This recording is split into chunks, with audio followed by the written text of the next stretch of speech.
Hey there, this is Therese Skelly, and I am so excited that you are going to be listening to an episode of the Fiercely Brilliant podcast. Do you like those two words? Fiercely Brilliant. My hypothesis is that you are here for a reason. We all are.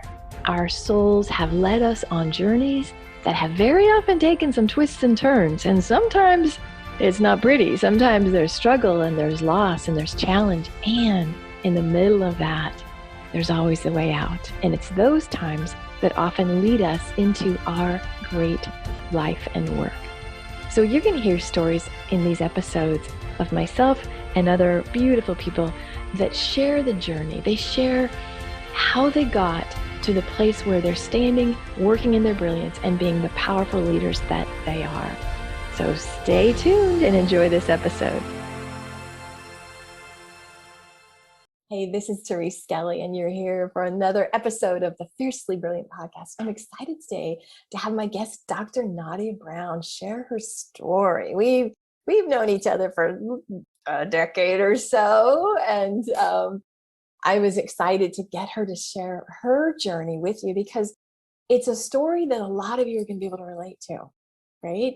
And that's what this show is about. The show is about giving you tangible tools and specific things, and mainly hope and inspiration, so you can find the courage to keep going when things might get a little funky. So Dr. Nadia, welcome. Thank you. Thanks for having me, Therese. Of course. So why don't you just start by just telling us what you do today and mostly what you love about it. Well, today I get to lead a sales agency, and we provide sales support and sales training to service-based business providers. And one of the things that I love the most about my work is just seeing the impact that our support provides to our clients. And not only the impact that it has to their businesses, but also to their personal lives. That has to feel good. That absolutely has to feel good. Nice. Mm-hmm. And I don't know if y'all are on video. If you're not, you should see her background. I'm just crushing on this background. This is I got a picture in the back wall, and she's got this beautiful scenery, all color coded. So you're just styling here. Thank you. Thanks for bringing the beauty to my show today. Thank you. So now you have an agency. It's pretty sophisticated when people are coming in offering sales support. So obviously you've been around this industry for lots of years. So how'd you kind of get started, and tell me a little bit of the journey, what the journey was like for you? The journey was not without its twists and turns. Yeah. When I first started, and probably back when you and I first met, I was doing something completely different, leadership training, supporting women, mostly women in corporate. Okay. And one of the challenges, though, that I found along this journey was that I hated sales. And so I had this whole notion of, if I just did the right marketing, if I just built the right program. So I'd written the book, and you'll love this, Therese. The title of my book is Leading Like a Lady, How to Shatter Your Inner Glass Ceiling, right? So woo! Of course I love that. Yes. I'm talking about all this empowerment, shattering, moving past your fears, shattering your own ceilings that you're putting on yourself. And my business behind the scenes is a hot mess. So out front, I'm gracing stages, I'm flying across country, I'm doing all these things. And behind the scenes, it was just inconsistent. It was just not working. Yeah. And that's what started my journey to where I am today. Okay, hold on. We got to pull that apart a little bit. So I'm just kind of laughing because you now lead sales teams, and you hated to sell. Yes. So Nadia, what was your deal? Tell me the deal with sales. What was in the way for you? My biggest thing was I did not want to be sleazy. I didn't want to be out of integrity. And a lot of the things that I've been taught to do just didn't jive. And so I just couldn't do it, but it was hurting most me. Right. So do you mean in terms of what they were teaching in terms of sales training, or how you had to sell? Yeah. Yes. Our industry, it was kind of shitty back in the day, wasn't it? It was really so predatory, so gross. So raise your hand if you've ever felt like Dr. Nadia, ick, who wants to be that, right? Okay. But talk about, can I just laugh? We always teach what we need to learn, right? Wah, wah. You teach about breaking your glass ceiling. Wow, you've got a ceiling on yourself because of your mindset. And I understand not wanting to do something that is sleazy and out of integrity. Mm-hmm. But tell me what it felt like. Talk about out of integrity. You're teaching this on stages. You're well known. I mean, you have a DR in front of your name. You're an educated woman, right? And you weren't getting it. So how was that? It was hard. I can tell you that. I just kept like, if I just, I and that was probably the harder conversation. I'm like, I'm a smart girl. Why couldn't I not figure this out? Right. And it was just, you know what, Nadia? You can figure this out. You have to focus on it. You have to commit to it. Okay. And then also, what else is going on inside? That fear, the fear of rejection, making it all about me. And I just committed to finding the style that worked for me. I was excited about my work. I did not want to go back to a regular job, although I did take one temporarily. And it was just like, you know what? Commit to it. Shatter your own ceiling, ma'am, and get to it. So that's what I did. So funny. Did you ever feel like a fraud or an imposter? I think that was one of the most heartbreaking parts of that whole process was I remember sitting down, having a conversation with my husband when it all really hit the fan. Like the money pretty much stopped coming in. And oh gosh. And I'm like, I owe people. That's probably one of my worst fears was, hiring people to be on my team and not being able to pay them. Now I'm living this nightmare. Right. And I'm having this conversation with my husband and I'm like, I don't have any answers. And now I'm sobbing because I'm thinking about, I'm on these stages, I'm empowering women. I know people really value what it is that I bring to the table. Yet there's this massive disconnect somewhere. And so you talk about feeling fraudulent. Oh yeah, that was me. Both hands raised. But how did you, well, let me, where do I want to go? Okay, we're going to back up a minute. Why do you think it's so hard for women to sell? I think one is we place a lot of value on what other people think. Ooh, I think sometimes. Okay. And I would say we have trouble with the word no in a number of different ways, right? It's like, man, that journey of my relationship with the word no is like a never ending journey, right? And so I think that those are probably two big ones, but then also finding a way to sell that feels right for me. Absolutely. Right. So like when I teach sales, I'm like, don't take what I teach and apply it to you. So make it your own. Don't say you have to do it exactly Nadia's way because you're not me. And so I think that was a big piece of it. Another piece I would say, and something that really struck home for me throughout this journey was, especially back in the day, you were there, so you know how bad it was. I was back in the day. I remember having sales conversations and knowing that after a call, I would then have a conversation with my coach because, of course, they want to know how to go. Right. And there was all this extra pressure on getting the yes. Yeah. And so if you didn't get the yes in that moment, it felt like you got beat up all over again. And, rarely were you ever encouraged or rewarded for having the courage to even step into the arena in the first place. And so that's one of the things that I teach too is, you know what? Celebrate the fact that you had the courage to ask, because it's a lot putting yourself out there. Good. I taught sales as well. And what I know is that little microcosm of how you show up in the sales conversation. Oh my gosh, it literally brings up every issue you've ever had, especially, and you will get this, Nadia, if you are up for sale. It's one thing if you're selling insurance for farmers, but when you're the product. Oh yeah. Okay, did you ever have and listeners, raise your hand. I don't want to bother people. I think women have this, I literally think there is a gender difference. Somehow men are given more permission to ask and be like, no, oh, whatever. But women, it's like, oh, I don't want to did you ever struggle with not wanting to be a bother? Oh yeah. And even now, I still have those moments of crazy. Am I being a pest or, should I follow up one more time? Even though I know people are busy. Right. And I've had people thank me like, oh my gosh, thank you so much for following up with me and reaching out. But there's still those moments when I'm like, maybe I shouldn't send this one more email. Like at one point, do I go from being diligent in my follow-up to being a pest? Like that fine line is just so, it's delicate. Yeah. You know, there's of course, a male sales trainer that says you follow up till they buy or die. Yep. I've heard that one. And it's just like, oh, you know, that just doesn't really work well for our feminine psyches.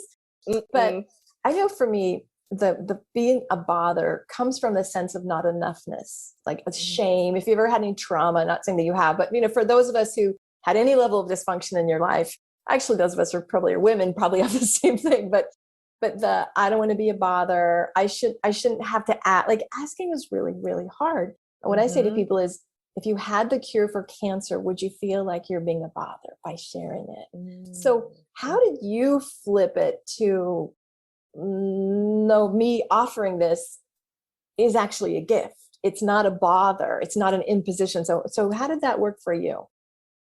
Well, part of the process, I realized that sales conversations were not as scary as I had created them in my mind to be. Yes. And just going and having these conversations over and over and over again, I realized, you know, I'm simply having a conversation with someone who, and I'm getting to know them and how I may be able to support them. And then I'm like, oh, well, I can help with that. Would you like my help with that? And if so, here's how it is, you know, here's how it could work. And if that works, they say yes. And if it doesn't, they say no. And it's like, it sounds oversimplified, but it really is simple. So we've made it so much bigger than what it has to be. And so that was part of my process of letting go. And then also reminding myself, because I think we all need those reminders. And so, you know, reminding myself of the impact of thinking about, you know, how my clients have benefited from my work, and thinking to myself, you know, I do provide value. I do make a difference, and my work should be out there. I should, you know, reach out to more people and get it out there more. So all of that definitely. Those are really good tips. So number one, it's just a conversation. When I was struggling, because I was same thing. I'm like, oh my God, I can't sell. I hate it. You know, and the coach that I had at the time said, do you understand that the root of the word sell is just serve? But I feel like, Nadia, I was probably you too, taught like, you know, like you got to trap them and you got to catch them on the object, like when it's all guerrilla and stealth and that very, you know, I'm going to catch you. Like, no wonder nobody freaking wants to do that. So I heard from you, you made it work for yourself. You developed a structure that is really in alignment with who you are, right? And you're exactly right. I hated that whole bait and switch. Oh my God. We could go on for days around this one. I know, for real. And so it was like, no, I want us to be clear. We are here today to discuss this. But definitely aligning with my values, aligning with just being open and honest. And even sometimes in the conversation, you know, speaking to the elephant in the room, you know what, if this is a no, it's really okay. Yes. It's okay to say no, because I think sometimes on the flip side, as the buyer, we don't always want to say no because we don't want to hurt that person's feelings. But it really then just elongates this whole conversation of follow-up when you're really not planning forward. And so just inviting all of that into a sales conversation has been really life-changing for me. That's wonderful.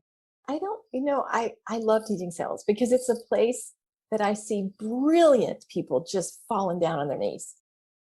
And that sounds like you. Like you had this, you were good, you have books, you were, you know, the it girl, you were doing everything. And yet, because of some stories you had, and I'm also hearing maybe not bad coaching, but back in the day, you know, it was very like, did you get a yes? Did you get a yes? Like there's so much freaking pressure, right? So much pressure. Oh my God.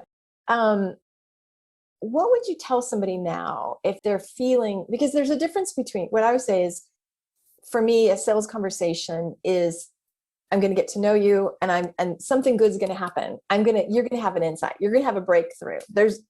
And that's my agenda. If at the end you buy, freaking cool. If not, cool too. Yep. So I have framed it in a way that takes the pressure out of it and takes that. But what do you do if you really freaking need a sale, like if you're like, oh, because it's cool to be all like zen and unattached. But what do you do if the money's tight and you like, because that's where people get hooked. So what would you say to people? God. That is the hardest. It's hard to go into a sales conversation and not think about your bank account when your bank account needs some cash. So yes. I would say for me, it really requires me to get grounded, to take some time to journal or pray or whatever it is to, get all of that out of my head. Good. So that I can be fully present to serve that person. If I bring it to the sales conversation, it's all weird and messy. Yeah. Yes. And so it's like, okay, Nadia, I get it. So acknowledge it, right? I have that moment before the call. Yep. Things that don't look the way you would like them to look in your bank account currently. And also trusting that God can provide beautiful in another way. It doesn't have to come through the sale. So yes, I'm going to show up and do my part.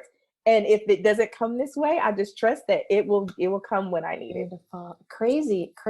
What I say is God's my source. The client's not necessarily, right? That's what you just said. That client, that one person in front of me might not be my source. I love that. So be open to other ways of receiving. I just got to go back to the fraud factor though, because I think that affects more people than we know, right? And it's a double whammy. You're an educated woman. like, when we're smart, when we appear on the outside, was there shame for you? Was there like, God, what would people like when I went to bankruptcy? I was like, okay, I'm a freaking business coach and I screwed this up. Nobody's ever going to hire me. Right. So was there ever like, if people knew or like just because I think a lot of people deal like sales and fraud factor, they just go hand in hand. So that's why we're kind of tag team on here. Definitely. There was a lot of shame, a lot of shame, a lot of guilt, a lot of embarrassment. I think that caused me to shrink back for a while. I would say for years, probably a couple of years where I just didn't show up as fully as I would have had I not gone through that. And it took me a long time to even talk about it. It was just one of those things like, I don't even want to talk about the fact that this even happened. But it was also really freeing to say, you know what, I struggled with this. And if I can overcome it, you can too. Ding, ding, ding. Well, how did you overcome it? Like that's, I want to hear that path because that journey is so important. It's one thing to say, here's how to sell, but how do you overcome feeling like a fraud? Oh, I would say one thing for me was definitely getting support. So having the right, being surrounded by positive thinkers, people that also could see in me what I couldn't yet see myself. So definitely having them around, whether it's a coach, a mentor, or a good friend, just having that person or persons in your life to really support you in that and reflect that back to you. I always say have someone or a team of people in your life where you can borrow their faith when you run out. Right? Because there are those days when we just wake up and we have days. Seriously? And so that was huge for me in going through that. I'm really active. I was probably more active in the past in my faith community. So just, and I really believe that this is part of my purpose and why I'm here. And so it was just like, you know what, Nadia, just keep going through the process. Okay. And in the process of also making a commitment to myself to say, what, you know what, you can do hard things and you can learn how to do sales. And doing that and being able to then go from someone that shied away from sales to moving into where I had a mentor that hired me to be on their sales team. Totally. I will say this though, because I have to say this. I did not know that was where I was going to end up. So I thought I was coming in to do something completely different. It ended up having sales calls, and then that led to more sales calls. And before you knew it though, I was number one in the company. Like because I was so focused, it also allowed me to not have that pressure. So I literally was just focused on the next conversation and that conversation. And it was one of the owners of the company who pulled me to the side. He was like, Nadia, do you realize that in the past 72 hours, you closed over 100,000 or near 100, somewhere around six figures? And I was like, I have. Like, Therese, I wasn't tracking it. I was just talking to people. And I was like, I did that? Really? Wow. And so it was like, okay, I can do this. I'm not bad. But yeah, it took a while. It took some time. Who would have thunk it, right? Like if 5 years ago somebody would have said, you're going to do what? You would have said, are you insane? There's no way. Yes, with a whole lot of attitude. Like, That's right. That's right. That's right. Yeah. Oops. You know, here's what I love is I feel like it's kind of a paradox because when you feel bad about yourself, it's really hard to reach out and tell people you feel bad about yourself. You know? Those are the times we're not like, hey, hi, I suck. How are you? Right. I mean, like and in the vulnerability is the grace, and the vulnerability is the only place that we can receive support. And most of us have been conditioned. We want to show up good. We don't want, you know, like I say, like all photoshopped, and I'm not talking wrinkles. I'm talking life, right? Oh, right. It's great. Yeah. It's great. Things are fine. And you're dying inside. And so totally. I really love, and listeners, I want you to hear this. You can't do it alone. You absolutely can't do it. And I mean, I have my girls that I'll be like, do you believe in me? Are you sure it's going to work out? Like if you don't have those lifelines, it's easy to give up. Mm-hmm. And so if you want to keep going, find those places, find those people. And yes, you got to be vulnerable. You got to be real messy, and you got to I think suck right now. Mm-hmm. And can you just hold me right there? And can you remind me, what did you say? They had more faith. Say the faith part. I borrowed their faith. You can borrow their faith when you have none. So good. So good. And so that one tool is going to save you. If you just go either literally pick up the phone and call the person, or just say, okay, what would Therese tell me? What would Nadia tell me? What would my grandma tell me? What would Oprah tell me? It doesn't have to be a living person or a person you know. It could just be like, oh, Oprah would tell me that I can do anything. Yes. I'll take her belief, right? Mm-hmm. So, that's so powerful. That is so powerful. So what have you, what's the biggest surprise along the way?